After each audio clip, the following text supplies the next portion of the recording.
Most Python developers know one way to add dictionary items, but there are actually 4 distinct methods with different behaviors.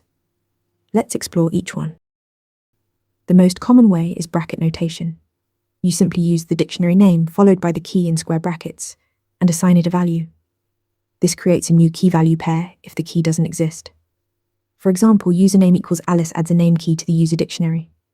It's simple, readable, and works for adding one item at a time.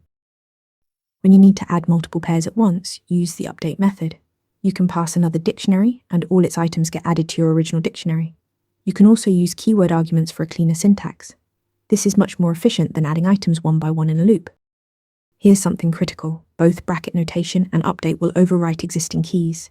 If the key already exists, its old value gets replaced with the new one. There's no warning or error. This behavior is the same for both methods, so always check if you need to preserve existing values. For conditional insertion, use setdefault. This method only adds the key-value pair if the key doesn't already exist. If the key is present, it returns the existing value and leaves the dictionary unchanged.